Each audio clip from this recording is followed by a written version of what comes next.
down after this 8-7 victory over the Memphis Tigers. Coach, congratulations. You guys had to really fight your tails off for this one as Memphis just kept charging back in late in this game. And it was a miscue there by Memphis. The Pirates put the pressure on the ninth inning on the base paths and got the errant throw to win this game. Yeah, I thought our guys really competed hard today. I was really proud of them. Thought the pitchers that came in did a good job. I mean, look, the guys were sold out to Mayhew's fastball. They got a couple swings off with runners on. Probably shouldn't have ran him back out there after pitching back-to-back days just because it was such a stressful thing. And you could tell that first batter he was throwing, I guess that was the eighth inning, he just was out of gas. So we went to Saylor, and I thought Saylor, once he got out of that inning, he was just dominant, and it just gave our offense life. And I thought our guys competed. I thought it was a hard-fought win. As I keep telling people, it's really hard to win college baseball games. Blaine Kinsley, who was our former strength coach, he texted me last night. He said, "Congrats, coach, on two. It's hard to win." And it is. It doesn't matter who you're playing. And Memphis is a lot better than what their record is, as we have seen this weekend. You certainly said a lot there about a hard-fought win and also about the team competing. What was one thing that was so important was that the Pirates won a game in that fashion. 4 times today, the Pirates added to leads. 3 times Memphis made big comebacks. And it was just a great game to watch and a really fun game. But the way the Pirates competed and in a hard-fought win, what will that do for the Pirates later on? Well, I think anytime you keep putting yourself in those situations and you have success, it gives you confidence moving forward. I think our guys know that we're battle tested, and they know that if we don't show up, then we got a chance to lose. I thought our guys showed up today. I thought our energy, our intent, our plan was very good. We got to get Cooch right. Cooch is not what he has been in the past, and it's not because of preparation, because there's nobody in the country that works harder than him. So we've just got to help him. We've got to help him get a little bit better.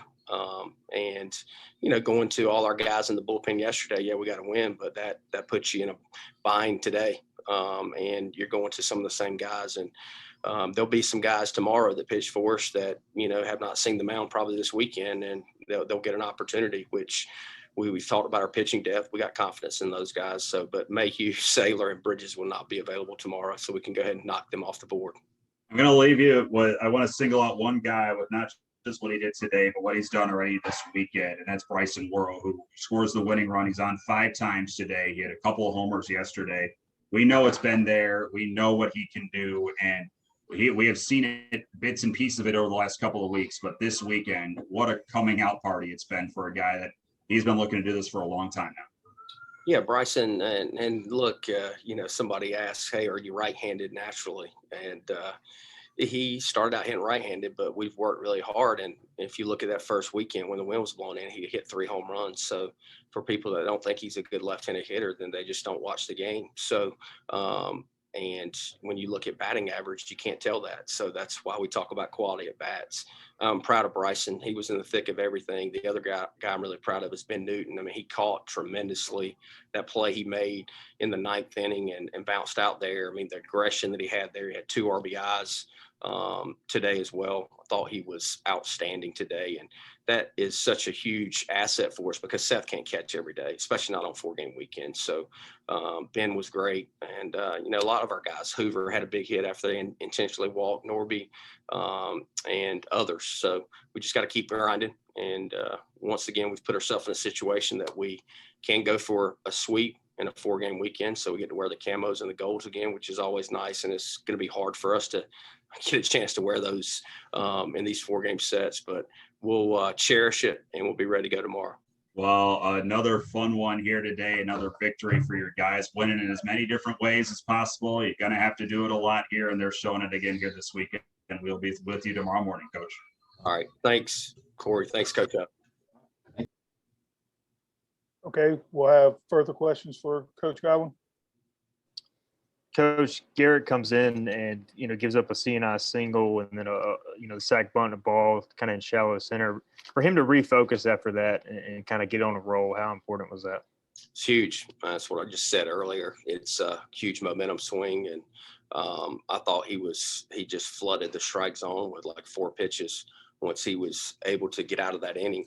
And for him to throw multiple innings today after he threw multiple innings yesterday was really special. And he's a great kid, man. Nobody has come from as far away, not being able to pitch here his freshman year to where he is to now. And I said it a lot last year, but I am so proud of Garrett Sadler for the adversity he had his freshman year and the toughness that he showed, and all the credit goes to him because he figured it out.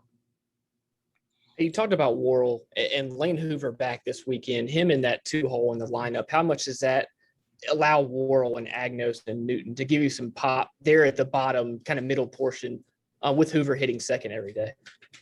Well, and, I don't know if Hoover will stay there all the time. I mean, I thought we were pretty good when we moved Franny into the 2-hole a few games ago, just because I don't know what it was. Other guys just seemed to, it didn't work. But Franny up there, protects Norby.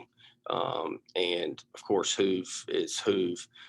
But, who knows? I mean, look, AMAC and, Ben Newton and others picked up some slack when Hoove missed time, and that had allowed us to keep winning.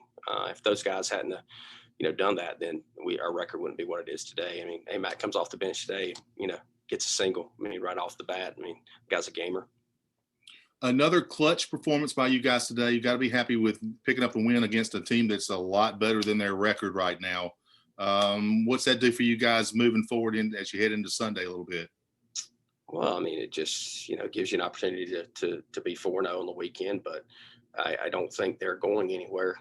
As we've seen the past 2 games, they're going to be ready to go. They've got good players. I mean, their hitters are as good as ours. I mean, their numbers might not say that, but their hitters are tough to get out. I mean, Goodman's one of the best hitters in the country. Trella has been around forever. I feel like he's been there for 5 years, and his numbers are not what they normally are. He can hurt you.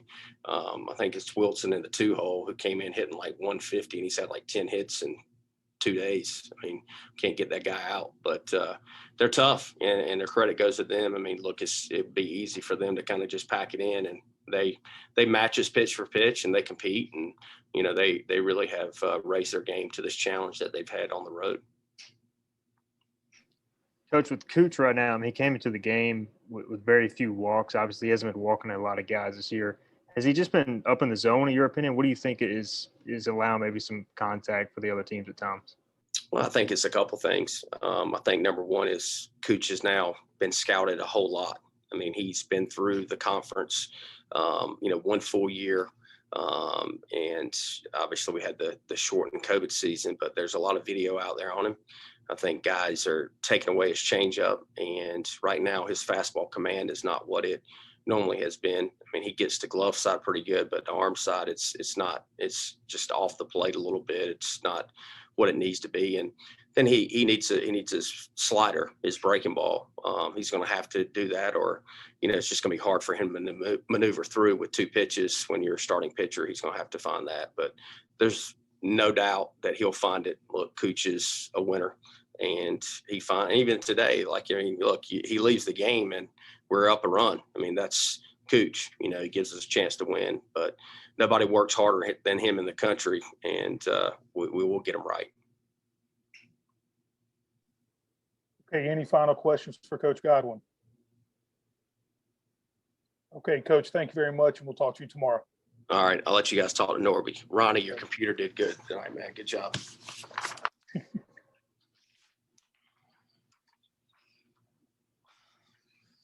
Hey, Connor, how are you, buddy?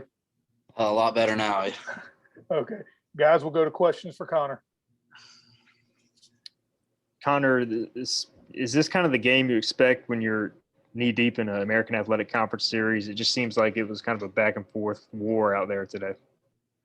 No game's easy. I mean, especially when you play a team for the 3rd time, and they've gotten better every single game that we played them, and the scores dictated that.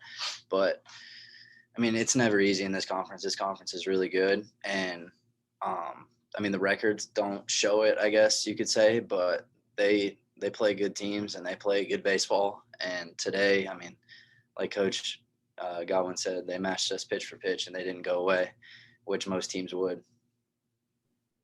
Can you take us through that sequence to end the game? Usually it's a home run or a single or something, but to kind of score on an overthrow, like were you kind of quickly turning around and seeing if Bryson could score? What was your vantage point of that?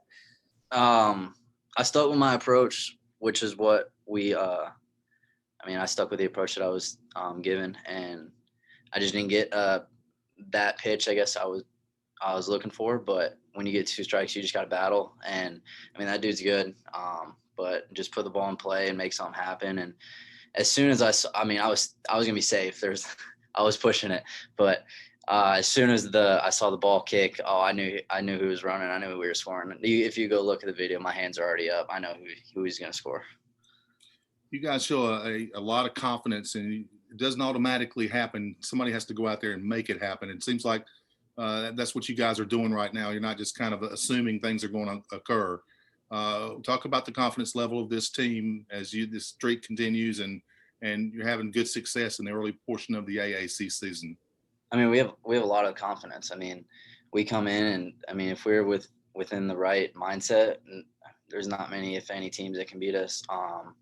But it's a challenge because it's an everyday thing. And we had a meeting, our team meeting for the game, and it was preaching the same thing. Like, you got to take the games. Like, they're not going to just give it to you. You got to go out and take it. And we could have easily rolled over and let them beat us, especially late in this game, because they did not go away. And you got to take games in college baseball, and college baseball is really good this year, and you got to take it. Kind of going on that, yesterday you win via mercy rule in one of those games. Today you have to grind this thing out to the bottom of the ninth. How does the team embrace that versatility to win in different ways and kind of expect things that are different kind of day to day?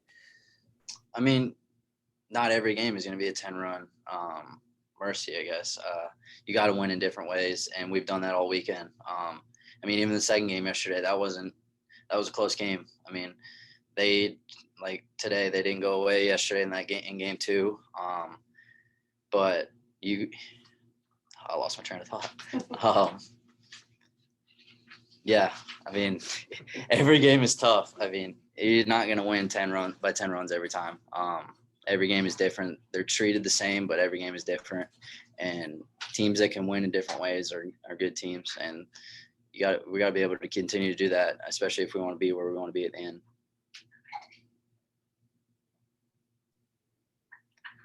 Okay, any other questions for Connor? Okay, Connor, thank you for your time and congratulations. We'll talk to you soon. Thank you, guys. You All can right. put that on the bloopers. Hey, Pirate Nation, this is former East Carolina pitcher Davey Penny of the Keith LeClaire era, class of 2003. Keep it tuned to the Sports Objective as you follow our Diamond Bucks on the road to Omaha, because y'all know we're going.